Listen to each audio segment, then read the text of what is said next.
being hosted by the Oakland Rose branch. So we're opening back up, supposedly December 2nd. And after that, you can come in, research whatever you want about Oakland. I met Peterson in the Oakland History Center, researching Joaquin Miller, and invited her to come do a talk about him. The Oakland History Center has a pretty extensive collection of materials, both by and about Joaquin Miller, and from his daughter, Wagner Miller.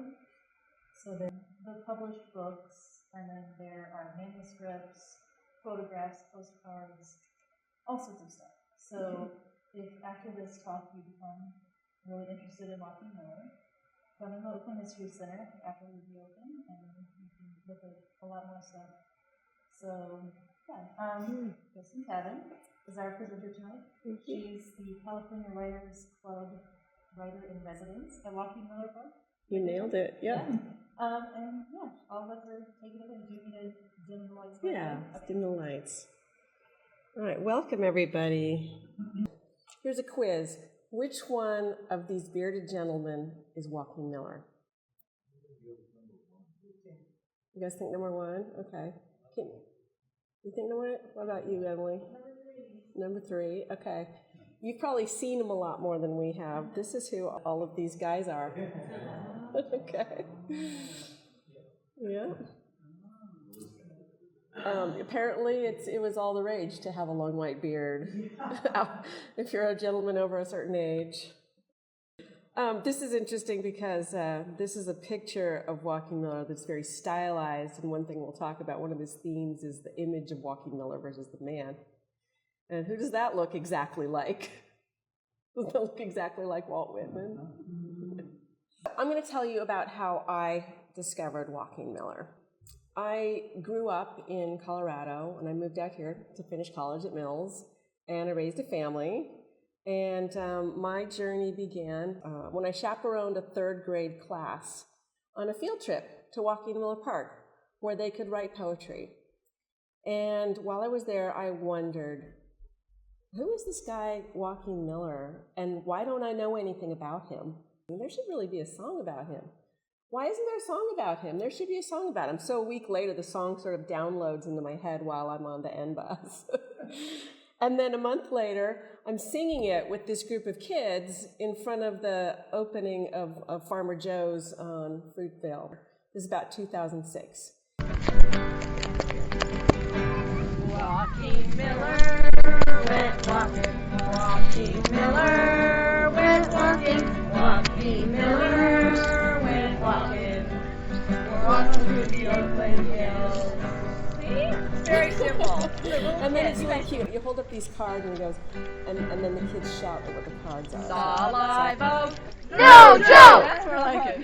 Tree that gave its name to the city. Then I was walking around up in the park, and on the back of the amphitheater, there is this plaque. The amphitheater's called Woodminster Amphitheater, and it's a memorial to California writers. And I was like, that's really cool. I want to be a California writer. I am a California writer. And so I joined an organization called the California Writers Club because of this sign. And then, like the next minute I was volunteering for them, I'd redesign their newsletter. And my first article was about my discovery in the park and my desire to inspire and advance the noblest aims of mankind. And that pyramid in the park that I'm pictured against there, I think of that now as the tip of an iceberg. Since then, I have published numerous books, and here's a few. After that, I performed the song many times. Historical societies, music festivals, many Friends of Joaquin Miller Park gatherings, schools, always to much applause and praise. People love it. I really need to find somebody to do a proper musical recording of this. I published a teaching packet because it's a teaching song. It teaches about all the things you find in the hills, all the birds and the bees and the monkey flowers. And since the song is for kids, teaching about nature and poetry, I decided I wanted to turn it into a children's book. Well, after getting turned down from every local publisher, I applied for a grant from the Oakland Cultural Fund. I would host a series of classes for families to come and draw in the park. Creating space for family connection in uncertain times, I would crowdsource drawings from young artists. Well, the panel gave me high marks for a project that included the arts, nature, and all generations.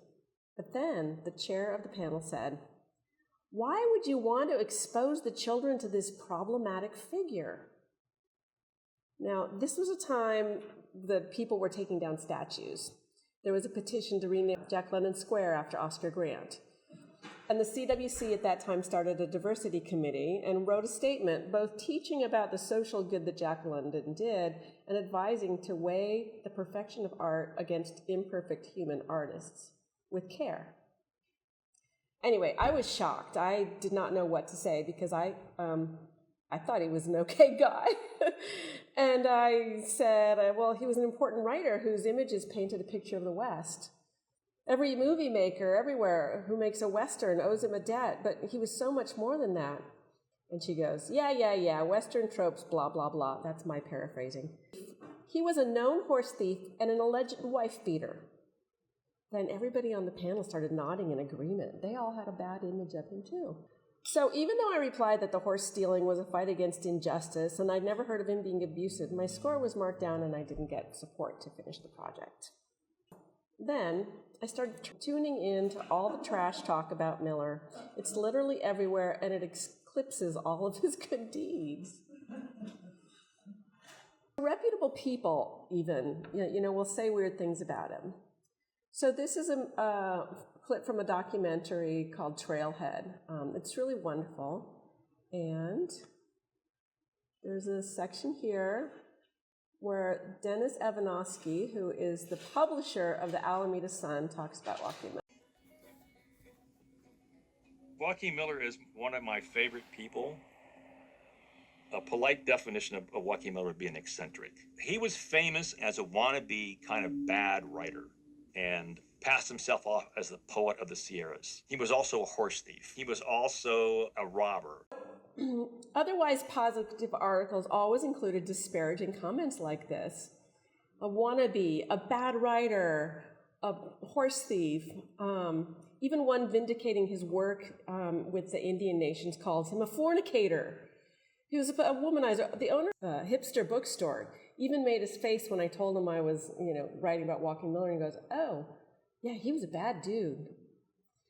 I think everyone agrees that his biggest crime was writing a famous poem about Columbus, even though it never mentioned anything about Columbus or colonialism, which he was against. When I became writer-in-residence at Joaquin Miller Park, I was honored to be interviewed by the wonderful East Bay Yesterday podcast.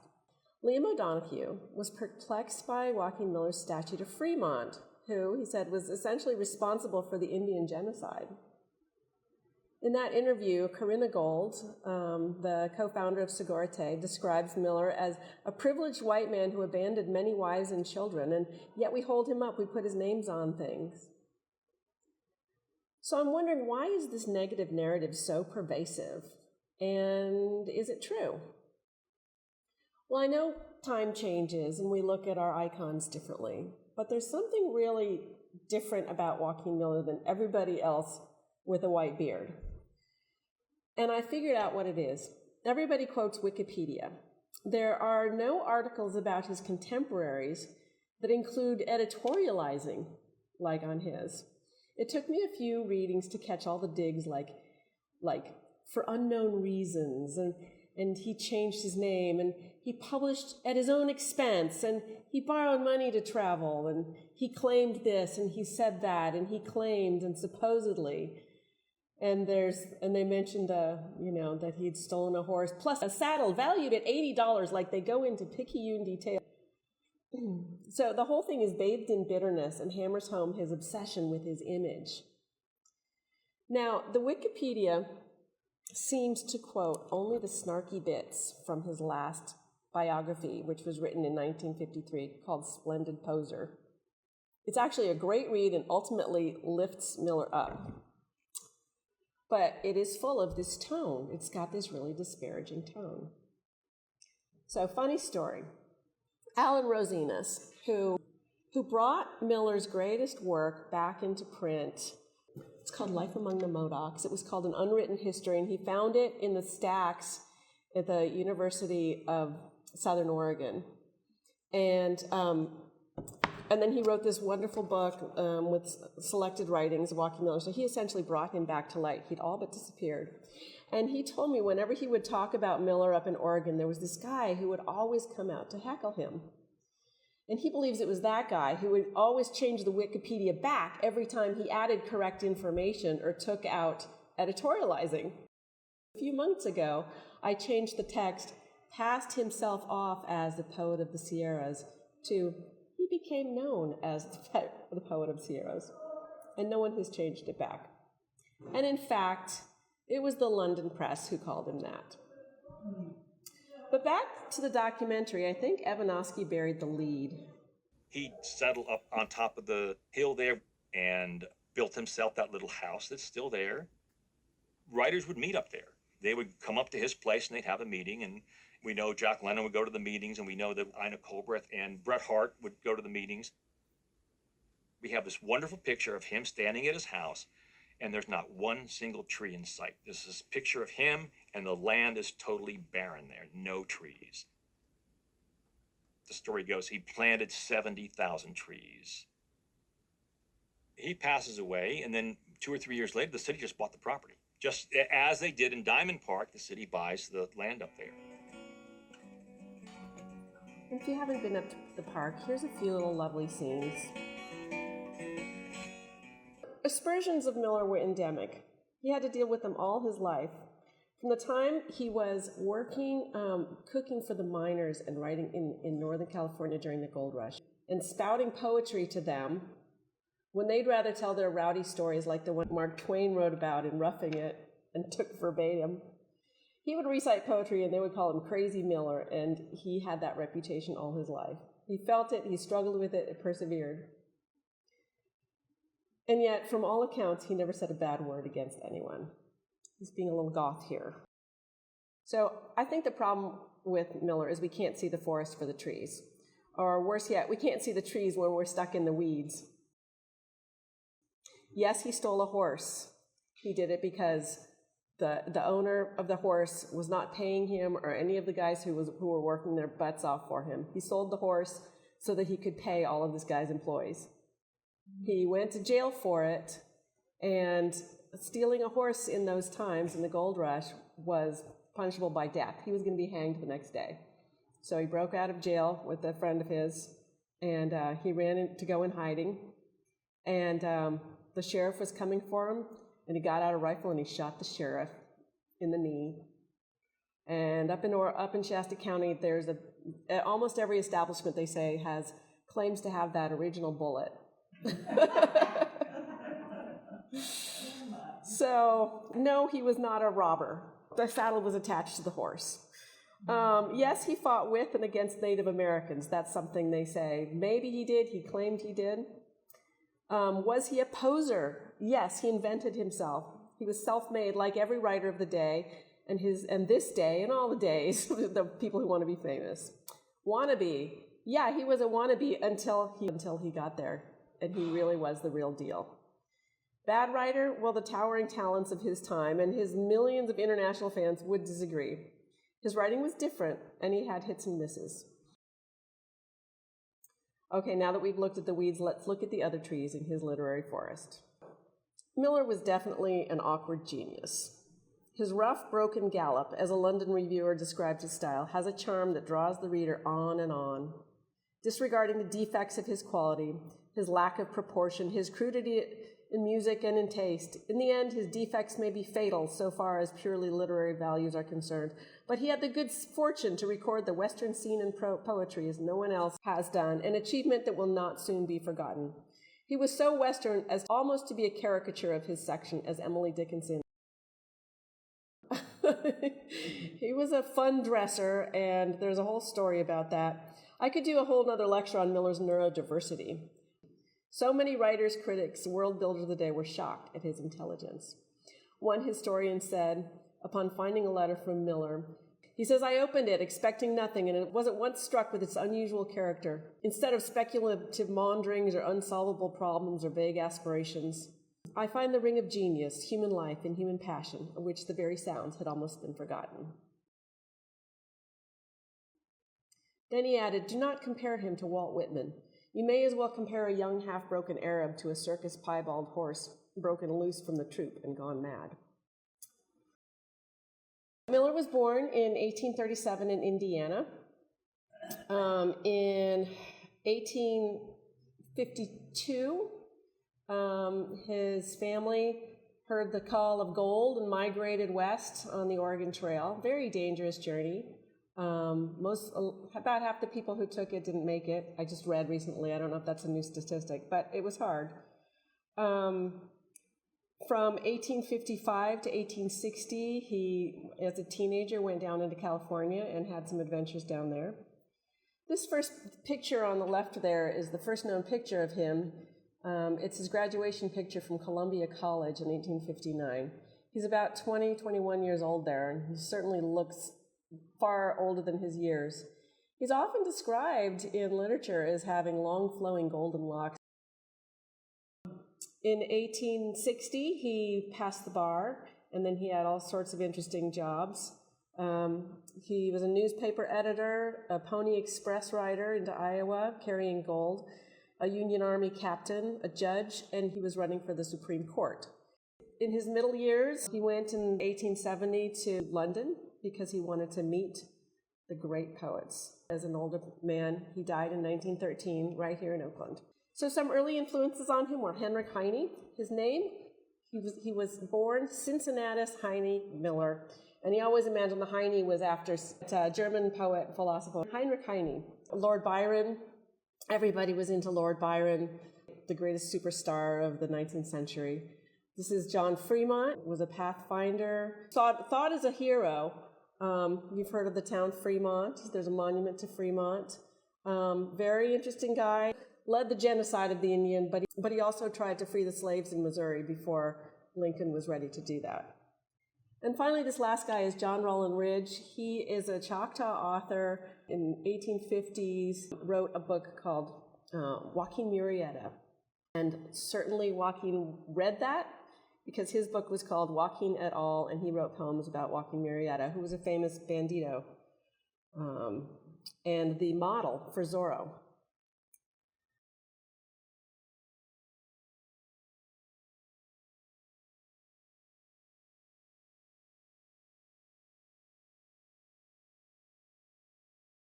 So he had some interesting mentors. This top left is George Train, who was kind of like the Bill Graham of technology and music in his day, who met him in Portland and urged him to go to London and shouted at his contemporaries and his friends, "Don't you know you've got a Shakespeare on your hands here, you stupid Oregonians?" On the bottom is Kint Puash, also known as Captain Jack. He was the only Native American leader to be tried and convicted as a war criminal. And Miller had a personal relationship with him as he lived with the Indians of that area in a different tribe, the Wintu tribe. On the upper right is Enid Coolbrith, and below her is Charles Stoddard. Those two plus Bret Hart, they were called the Holy Trinity of the literary world, and they ran a magazine called the Overland Monthly. Joaquin Miller, when he was up in Portland, he had been corresponding to them and sending him his poems. And Bret Hart thought they were terrible, but Enid Coolbrith wanted to give him a second chance. And when he got to London, the guy in the middle, his name is Tom Hood. He was a satirist in London, and he convinced Miller to start really dressing the part. So Miller is often derided for having this flamboyant personality where he walked all over London and into the tea rooms there wearing his cowboy boots and his duster and his 10-gallon hat and his red flannel shirt, very much not a part of Victorian society. That's because he was encouraged by these people to really go for it and make a name for himself. In California, from left to right here, that's Bret Hart, Mark Twain, Ambrose Bierce, and Enid Coolbrith. Anybody recognize the guy on the bottom left there? There's Jack London, a young kid, and that's George Sterling on the bottom right. He is the founder not only of the Bohemian Club, but of Carmel by the Sea. When he got to London, these were some of the people who greeted him there and welcomed him and really got to know and like him. Dante Rossetti, who you will know when you see these paintings. He was the leader of the Pre-Raphaelites, and Miller hung out with them, and they all adored each other. So Miller is just a total wreck by the time he makes it to London. He goes by way of Glasgow. He is of Scottish descent, so he sees it sort of as a roots trip, but he's just been in fits of melancholy because, well, I'll get to that in a moment. But he takes a wreath of California laurels, the bay laurel, and he puts this laurel wreath on Byron's grave.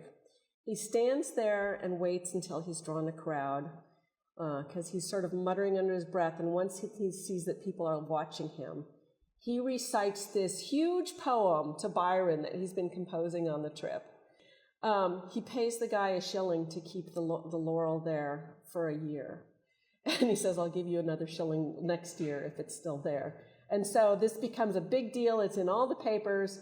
And then the king of Greece says, well, we're going to send a laurel too. And now there's all these laurels on Byron's grave.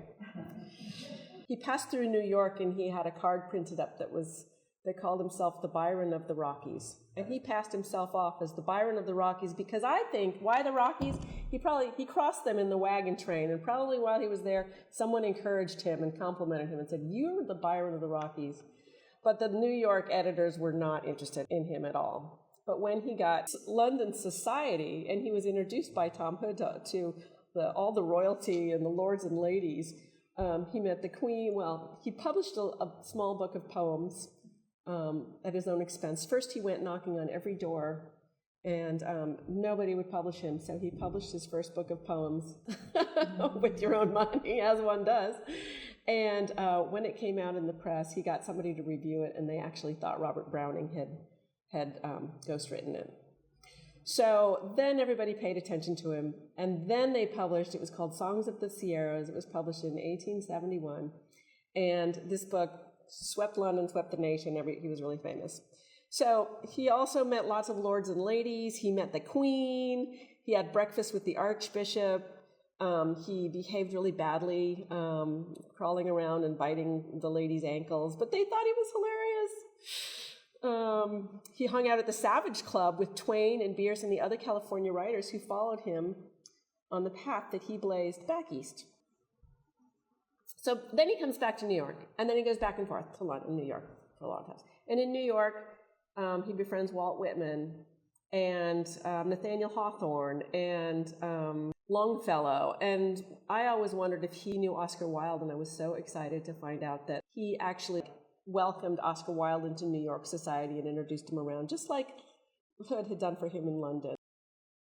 When Oscar Wilde's star fell, when people found out he was a homosexual and threw him in jail and were saying the most terrible things about him, Joaquin Miller's the only guy who stood up for him, and he wrote a letter in the press. He lived in New York and in Washington, D.C., and eventually realizes, no, he is a Western poet, and that's where he belongs. So when he comes back to Oakland, you saw him there, the picture on the Heights. He builds a little house, and he starts an artist colony. These are some of the people who lived there with him. He had 2 Japanese artists who lived there. The guy in the picture with him is Takeshi Kano, who was a poet. And the woman who's so fabulous there, that's Gertrude Boyle, his wife. She was a sculptor, and you can see her sculptures all over the place. They're beautiful. And the gorgeous guy there on the upper right, that is Yone Noguchi.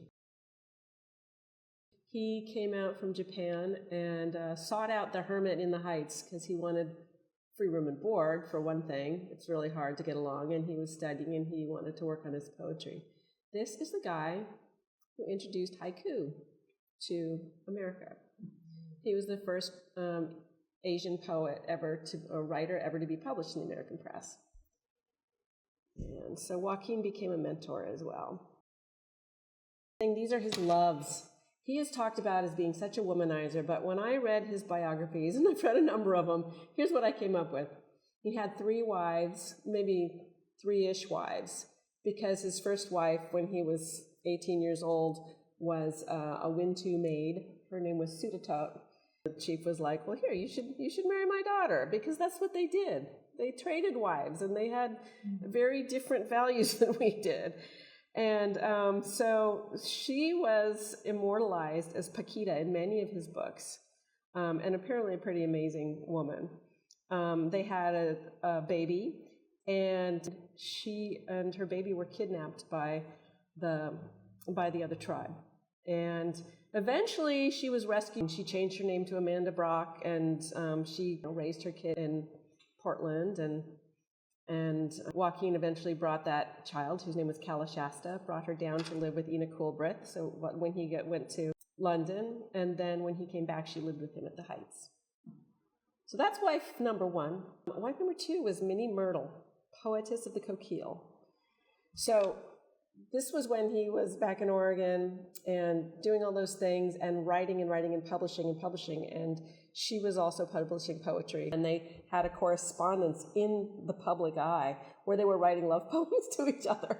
And so he shows up at her house one day and with a gun, and he chases off her other boyfriend. He's like, nope, she's mine. And so it's this flaming romance. They get married 4 days later. They go down to San Francisco to try and be poets together. It doesn't really work out so well. They come back. She has a baby, and he gets a job as a judge in Grant County, Oregon. So imagine this. This is the life back then. There's Minnie on horseback with a 1-month-old infant in her arms, riding across the Cascades, and there's Joaquin Miller driving a herd of cattle that he's delivering to Canyon City, where they're going to live. So in Canyon City, this is where he becomes a judge. He's very good. He's like finally an upright citizen for 3 years. They have 2 more kids. They had a very tempestuous relationship. He wasn't sure the third child was his. The first daughter was Maud, and it was George and Henry. And he wasn't never quite sure of Henry. And they fought a lot. You can imagine with a beginning like that, it wasn't the best bond. And when he decided to run for the Supreme Court, that's when she decided to up and leave and divorce him publicly, and which, it's Victorian times, and that was a career-killing scandal. But she also did him a favor because he was that, screw it, I'm just going to go do the thing, I'm going to be a poet. And that's what gave him the courage to go and leave the country and try again. But that's also why he lied about his age. When he came to San Francisco, he took 5 years off his age, because what kind of loser starts his career at 33? He started over again. And he had a lot of pain that he was getting over when he got to England. But a lot of the aspersions we have about Joaquin Miller come directly from Minnie Myrtle. She started doing lectures about him. He was famous, and she could talk about him in Portland and talk about what a bad dude he was, and people would come to his lectures and pay her a lot of money. And he edited some of the lectures for her. And he didn't begrudge her that. He thought he'd been a bad husband. And he never said a word against her. And they were actually friends until the bitter end. She died in his arms in New York. But the third woman here is actually not really Abby Leland. It's a picture from online that I think probably looks like her. There's no known pictures, but she was an heiress in New York to a hotel fortune. And they were together for the rest of his life, even though he left her too because he couldn't be a society husband, and she really needed that, and he would just fill his rooms up with poets, and he left his bearskins laying around. So those are his wives, and then this is an amazing person. Her name is Miriam Leslie, and she's married to the publisher Frank Leslie, who published his first book. And they fell for each other hard in London, and they were lovers for the rest of their lives whenever they saw each other. She, when he died, she took over his publishing empire, and she wrote books herself. Okay, these are his cabins. There's everywhere he built a cabin, it's now a shrine for him. The first one is in Canyon City, where he's a judge. The second one, he built a cabin in Washington, D.C., because he didn't want to live in society. And then the third one is the one up here in Joaquin Miller Park, which he named the Abbey. partly because he's a spiritual guy and partly after his wife, Abby. So they've done literary readings at the cabin in Washington, D.C. every Tuesday for like 30 years, and they finally stopped because of COVID. Okay, so in terms of his books, I don't even know where to start. When you read the sources, they say something like, he wrote many books of poetry, novels, 2 works of romanticized fictions, and 10 plays, only 2 of which were actively produced. But no one tells you that one of them was such a big hit that it was like number 2 to Uncle Tom's Cabin, and it played all over the U.S. and in Europe, and it made him enough money to buy some land for an arts colony, except he made a bad investment and lost it all, but later scraped enough together to buy the hill here in Oakland. So I have here a collection. I have been collecting some of his books, and I've got a couple first editions here if you guys want to look. He's so unknown right now that you can actually get them for under $20 online. And so this one is a real score. This was a biography, the first biography ever written by his publisher in New York. And it sells for $250 online, and I found it for $30, so score. But he wrote many books of poetry, and he wrote a lot about money and corruption, which he contrasted with the incredible beauty he saw around him all the time. So 2 of my favorite poems are California of Gold and The Dead Millionaire, and I'm going to just read them to you right now. The golden poppy is God's gold, the gold that lifts nor weighs us down, the gold that knows no miser's hold, the gold that banks not in the town. But singing, laughing, freely spills its hoard far up the happy hills, far up, far down at every turn. What beggar has not gold to burn? And this one is The Dead Millionaire. The gold that with the sunlight lies in bursting heaps at dawn, the silver spilling from the skies at night to walk upon, the diamonds gleaming in the dew he never saw, he never knew. He got some gold, dug from the mud, some silver crushed from stones. The gold was red with dead men's blood, the silver black with groans. And when he died, he moaned aloud, "There'll be no pocket in my shroud." He's a good poet. He wrote politically. Another reason he was disparaged is because everyone else was writing about savages and noble savages. But he actually knew these as people. This is a carving, and this is in Harper's Bazaar. And some artist has made an image of what he thinks trading with the Modocs looks like. Like, what kind of headdress is that? You know, that's like a mix of all kinds of Plains Indians and who knows what. But here's a picture of the actual Modoc allies in the war. And they're a pretty raggedy bunch. This was the real difference. But he held up a mirror that people didn't like.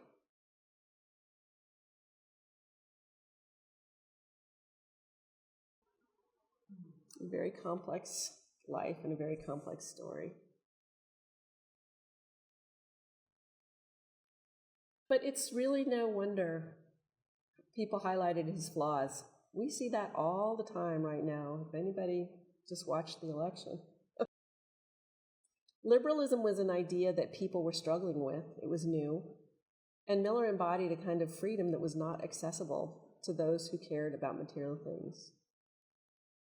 One of the best quotes I've heard is I was talking to a guy who ran there were 2 conferences of them, and he said, every time you think you have your arms around Joaquin, he grows 10 times.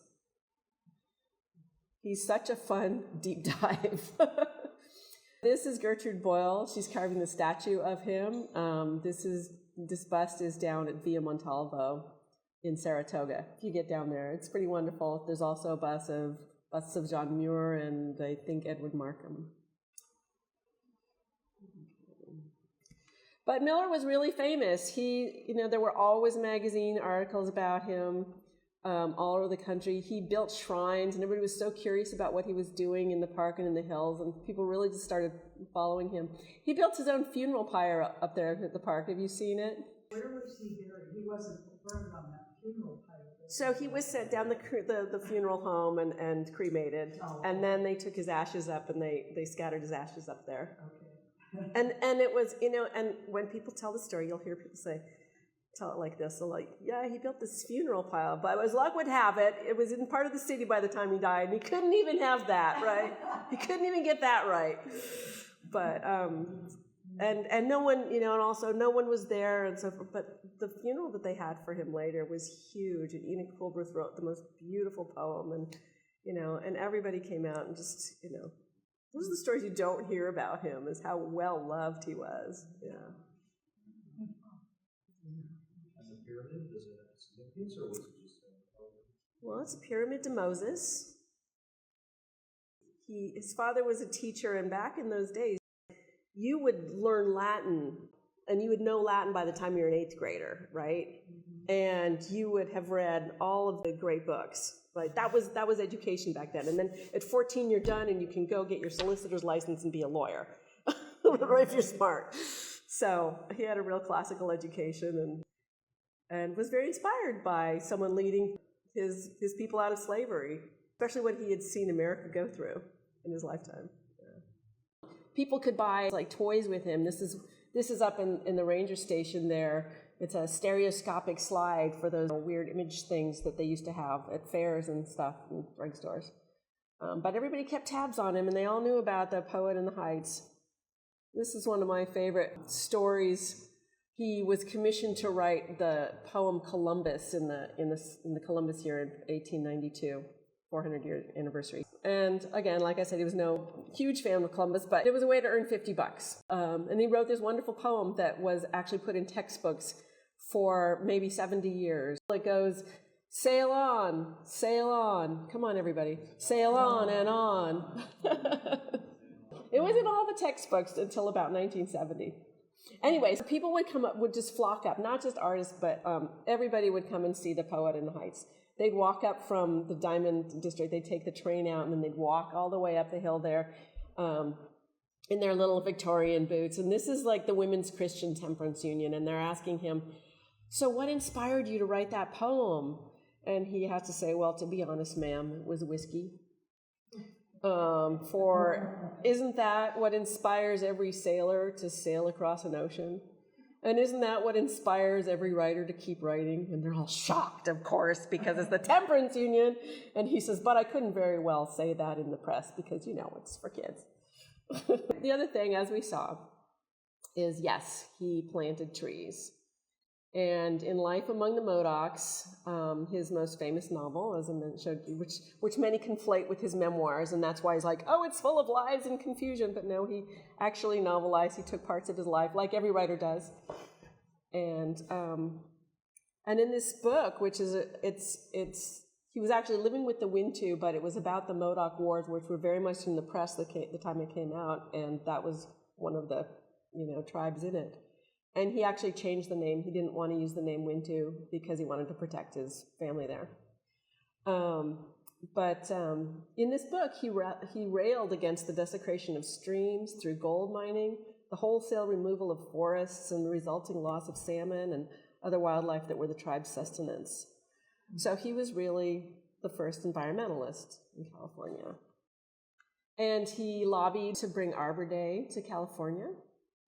And he's the reason there's trees on Yerba Buena Island, which used to be bare naked. It used to be called Goat Island, and Mount Davidson in San Francisco, and all over Oakland. The reason we have trees is because he planted them and had them plant, and they planted like 4 million trees in schools and churches and everywhere. And all these trees that just fell down last year in that superstorm, in that atmospheric river. And we just lost so many trees. It was devastating. Those were all trees at the end of their life that were planted during his time. So he did actually plant the trees? That part is real? It is real. He had a lot of help. Yoni Noguchi planted a lot of trees in Takeshi, and he hired people. And also, the poets, they all came up and they helped him build. Ambrose Bierce helped him build the Abbey. But, he really did plant trees. Do you ever hear people going, oh, yeah, but he planted acacia and eucalyptus? Oh, that's another thing they say, as if he could have known that they were toxic or blew up. Yeah. So we need to keep planting trees. We really need to keep planting trees. So think of Joaquin Miller and gather and plant those acorns. He died in 1913, and so the Heights, which is spelled wrong here, he always insisted it would be spelled with just an I, with no E, because he was a creative speller. And, everybody, we call it a creative speller now, but that back then they called it idiocy. But anyway, so the city bought that land, and then they combined it with Sequoia Park next door, and that's how we got Joaquin Miller Park. And then in 1941, the California Writers Club, which formed out of all those writers that he used to hang out with, and has been going on for all these years, they brought the WPA in to build those beautiful structures and the Woodminster Cascade. And that was really his dream, Miller's dream, was to create a cultural center for the arts there on his land. Yeah. And the fountain and everything, that was based on what he had in mind, or? No, that was all designed by an architect, Howard Gilkey, but it was his dream to have. I mean, when he wrote about Oakland, he wrote about, he referenced Greece and Arcadia, and he sort of went way back in time to the roots of democracy and, philosophers walking around, and he really saw it as that sort of idyllic place and the place of peace. And, it's just not silent up there anymore, but he was so into the silence and the serenity of it. Now it's you got to put your earbuds in so you don't hear the airplanes and the cars. And then in 2011, Joaquin Miller's face was added to the Remember Them, Champions of Humanity statue. It's downtown. If you're visiting, you can go down to the Henry J. Kaiser Memorial Park. This inspiring, larger-than-life bronze sculpture depicts 25 culturally diverse role models who made or are making significant contributions toward global peace, freedom, and human rights over the past 150 years. And people are like, why is his face there? I don't get it. People, you gotta get it. But y'all, are you beginning to see the light here? Also, the light is so beautiful in Joaquin Miller Park. So I hope this is some comfort to you all. The tension around this election really got to me, and I went on a really deep dive. And I thought I could explain his early life and his adolescent years and his time in England and the East Coast and Return to the West quite simply with a little animated map or two. But we're going to save those for another presentation. They were nuts. But something really good came out of my research. I started organizing it all in Notion. Before I knew it, I built a wiki. I've been wanting to do this for a long time, and it's a way to get all the Miller nerds out there together and make things happen. So there have been 2 conferences so far, and the organizers, some of whom have fallen off the planet, keep hoping for one in Oakland, and I think the time may come soon. Anyway, the wiki has a forum and tons of information and links and lists of ideas and videos, lots of interactivity. It's a start, and I hope people smarter than me will help it grow into a semi-respectable society worthy of his contributions.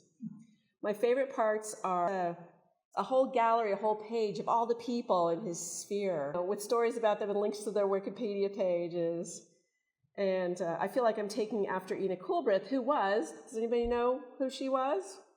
Yes, she was Oakland's first librarian. So I feel like I'm being inspired by her here. I made a list, a library, so anytime I hear about a work, and I put them in here, and it's searchable, and it's got links, and look at all this. So the wiki is called Miller Light, because it's for shedding light on Joaquin Miller and letting Miller's light shine, and it went live an hour ago at millerlight.org, so you can go and look at it after this lecture. Okay, and yes, you can get t-shirts there. So I'm creating this space in hopes of connecting more literary exploration, more academic attention to his contributions, and even a real space. I know there's no money in the city after the pandemic, and we're about to take on another beating from the orange-led Reds, but wouldn't it be wonderful if we could restore the Abbey, Oakland's #1 historical landmark, and create a reading room, a little museum, a writing retreat, maybe in partnership with the library or a university. This was a place of rest and reflection for Miller and his people, and part of a larger movement of artists to spend time on the land, care for land, and care for humanity, also known as Bohemianism, upholding truth, beauty, and love. We could do so many things. We can bring back Joaquin Miller Day, which is something his daughter Juanita Miller used to do every year. She would do a play about him. We could have a whole Purple Prose Festival and get writers to come up there and try and write in his crazy style. We could do cabin readings at the Abbey every Tuesday, pick up where they left off in D.C. We could do Sunday poetry worship up in the amphitheater there. A whole service. Yes, I could do a whole nother lecture on Miller's spirituality, a whole nother tenet of Oakland. In the 158 poems published in his collected works, the word light is mentioned through 434 times. His last long-form poem, written in 1907, was called Light, and everyone, even the critics, loved it. Me, not so much. But this sweet verse from his first book in London that got him compared to Browning and Swinburne was dedicated to his daughter Maud, and how tender is this? It reminds me of the Beatles. I'll read it for you. Because the skies were blue, because the sun in fringes of the sea was tangled and delightfully kept dancing on as in a waltz. And tropic trees bowed to the seas and bloomed and bore years through and through. And birds in blended gold and blue were thick and sweet as swarming bees, and sang as if in paradise. All that paradise was spring. Did I too sing with lifted eyes? Because I could not choose but sing. Miller was always looking for the higher source. He wanted to see the light, to shine the light, to lighten up. And I, for one, am always willing to do that. So join me, Kristen Baumgartner Cavan, see it's KBC, California Writers Club, CWC, Writer in Residence, WIR, at Joaquin Miller Park, jmp.blogspot.com. That's my blog that I write up there. It's called Walkin' with Joaquin, and it feeds to friendsofjoaquinmillerpark.org, and it should be on CWC, Berkeley.org, but it also comes to KristenCavan.com. Join me in playing with the Byron of the whatever, the poet of the everywhere, the man of many names, Oakland's OG poet superstar, and also makes a great Halloween costume. Okay. All right, thank you, everybody.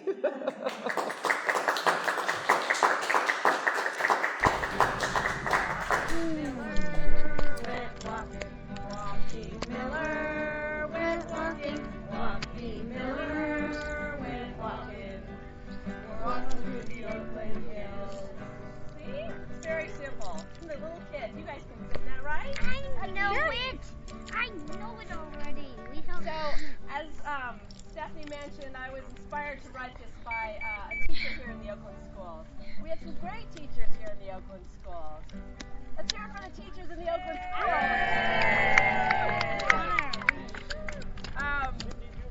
This teacher was taking a field trip up to Joaquin Miller Park one day, and I was chaperoning. And he was telling the class what we were going to see, and he says, up in the hills there used to be all these really tall redwoods. And then people came and cut them down and took them to San Francisco to build their houses. And then he had all the kids stand up and he says, now, and turn around and face the windows. And he says, now point to San Francisco and say, give us back our trees. All right, the first verse is about the trees. In fact, I was in that class. That's right. Hey, yeah, I remember you. You're up there today. Oh, and you can make comments. And I'll tell you what comments to make. Live oak. No joke. There we go. Oh, we gotta try that again. Okay. We just need a booming no joke. Just got it in bold letters. We need it in bold talk. Thank you. Live oak. No joke. That's more like it. The tree that gave its name to the city. Saw redwood. Whose wood? That's it. Built the houses in the city, crossed the bay. Saw laurel. Bay laurel. Which has leaves that like to spice up your spaghetti.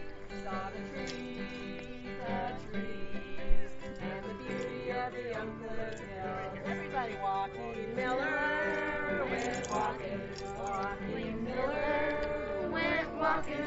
Joaquin Miller went walking. Walking through the Oakland hills. Sounds good. That's great, you guys. Saw a flower.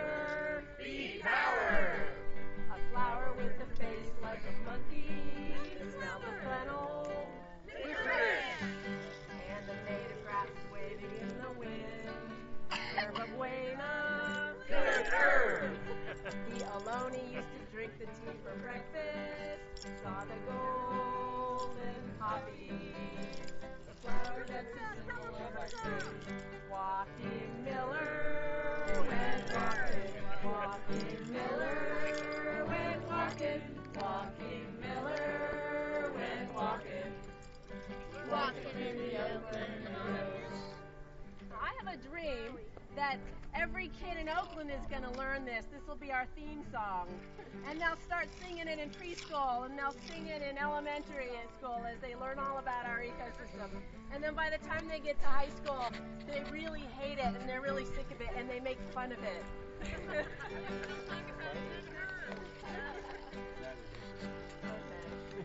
Saw a possum. That's awesome. Like a rodent with a pocket from the Ice Age. Little foxes. Critter getters. Chasing mice and rabbits all around the hills. Saw the whitetail. Deer. Gentle does and spotted fawns and big bucks. Saw the wild creatures living in the Oakland hills. Joaquin Miller went walking. Joaquin Miller went walking. Joaquin Miller went walking. Walking through the Oakland hills. Okay, and this next verse has some birds in it. And one of the birds makes a very interesting sound. If you're ever lucky enough to be hiking up in these hills during the time that the hummingbirds are mating, they fly 100 feet up and then come diving down. And when there's a popping sound as they turn around and they come out of their dive just before they hit the ground. So when I hold up the card that says pop, you guys can make a popping sound like this, or like this, or you can just say pop if you like. And we get to dive too, right? and I want you all to fly up and dive too. 100 feet. Saw a red tail. Sailing on the currents of the high breeze. Heard an owl. Hunting in the darkness of the night. Watched the hummingbirds.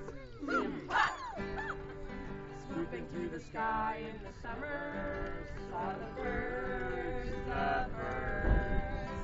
fly over the Oakland hills. Joaquin Miller went walking. Joaquin Miller went walking. Joaquin Miller went walking. Walking through the Oakland hills. Okay, the last song, there's no words to shout back because it's sort of a quieter verse, but it's about the water, okay? So, but one of the things that they teach the kids is this. This is the watershed. These are all the creeks, and what do they run into? Anybody? The fall. What's this big body of water down here? The bay. The bay. Yeah, so you guys all have a little watershed on your hand. Got it? God, I didn't. Well, the rain poured on Joaquin. The water drizzled down all over Oakland. And the fox swirled around him. But it always seemed to disappear by noon.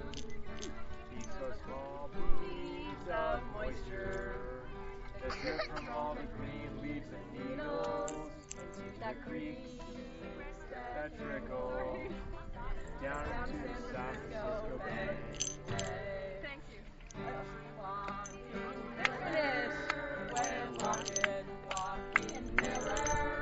Went walking, Joaquin Miller. Went walking, and loved the beauty of the Oakland hills.